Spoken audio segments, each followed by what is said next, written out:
বাংলাদেশের গণতান্ত্রিক রূপান্তরের জন্য আমরা অঙ্গীকারাবদ্ধ।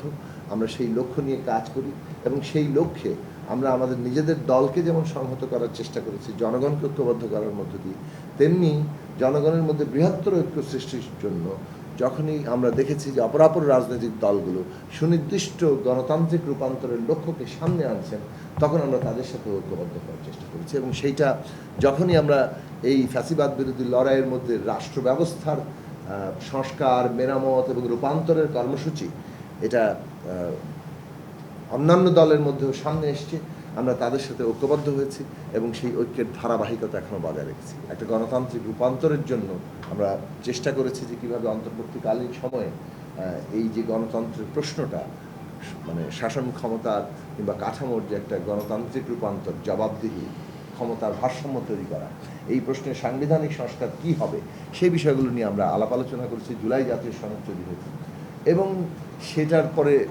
এটার বাস্তবায়ন পদ্ধতি নিয়ে একটা বিতর্ক আছে।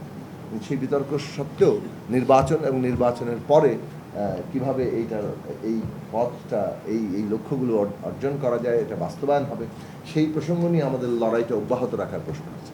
সেই ধারাবাহিকতাতেই আমরা নির্বাচন করেছি যুগপৎ ধারায়, সেই ধারাবাহিকতাতে আমরা সরকারে যোগ দিয়েছি এবং এখনো পর্যন্ত আমরা চেষ্টা করছি বাংলাদেশের গণতান্ত্রিক রূপান্তরের যে লক্ষ্য নিয়ে আমরা কাজ করেছি সেটাকে সফল করার, সেটা লক্ষ্যটা পূরণ করা।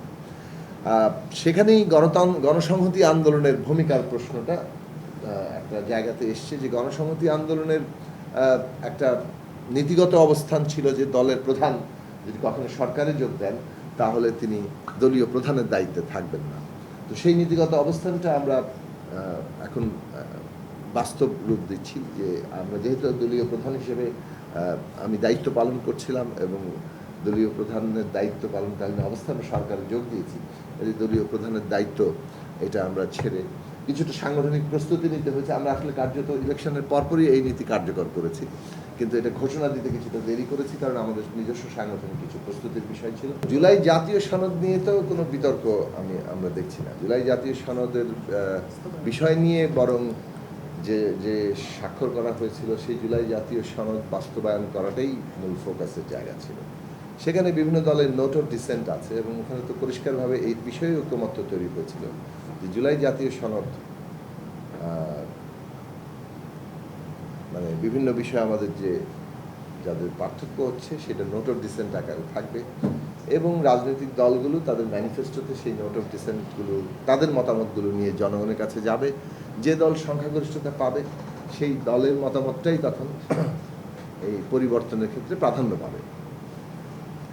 হয়তো সংসদের মধ্যে কেউ কেউ তাদের অবস্থান কিছুটা বদল করতেও পারে, কিন্তু মূলত মানে ওই সংখ্যাগরিষ্ঠ দলের মতামতটাই প্রাধান্য পাবে। এটা তো জুলাই জাতীয় সনদে যখন তৈরি হচ্ছিল ঐকমত্য কমিশনে, সেখানেই একটা এগ্রিড পদ্ধতি, সেটাই সকলের কাছে গ্রহণ করা হয়েছিল। কারণ আপনি যখন রাজনৈতিক দলগুলোর মধ্যে যখন কোনো বিরোধ তৈরি হয় এবং সেটা যদি আপনি মানে কোনো সমঝোতার মধ্যে দিয়ে মানে সেই বিরোধের মীমাংসা না হয়, তাহলে মীমাংসার পথটা কি? মীমাংসার পথ হচ্ছে জনগণ তখন সিদ্ধান্ত গ্রহণ করবে এবং জনগণ ভোটের মাধ্যমে সিদ্ধান্ত গ্রহণ করবেন যে কারা কোন মতটাকে তিনি গ্রহণ করছেন অথবা কাদেরকে সংখ্যাগরিষ্ঠ হিসেবে বিজয়ী করছেন এবং তাদের মতটাই তখন স্বাভাবিকভাবে সামনে আসবে। গণতন্ত্র তো জনগণই সার্বভৌম শক্তি। সেই জায়গাটা আমরাও এই বিষয়ে খুব স্পষ্টভাবে আমাদের অবস্থান নিয়েছিলাম, আমাদের প্রস্তাবে আমরা এটি যুক্ত হয়েছি এবং এই পদ্ধতিটা গ্রহণ করা হয়েছে। পরবর্তীকালে এই জুলাই জাতীয় সনদের বাস্তবায়ন পদ্ধতি কি হবে সেইটা নিয়ে নতুন করে বিতর্ক তৈরি হয়েছিল এবং সেই বাস্তবায়ন পদ্ধতি নিয়ে বিতর্কের সমাপ্তি এখনো ঘটেনি, এটা চলমান আছে এবং সেই বিতর্কের জায়গাটা আপনারা দেখতেই পাচ্ছেন। তো এই বিষয়ে আমাদের বক্তব্য আমরা সংসদে দেব।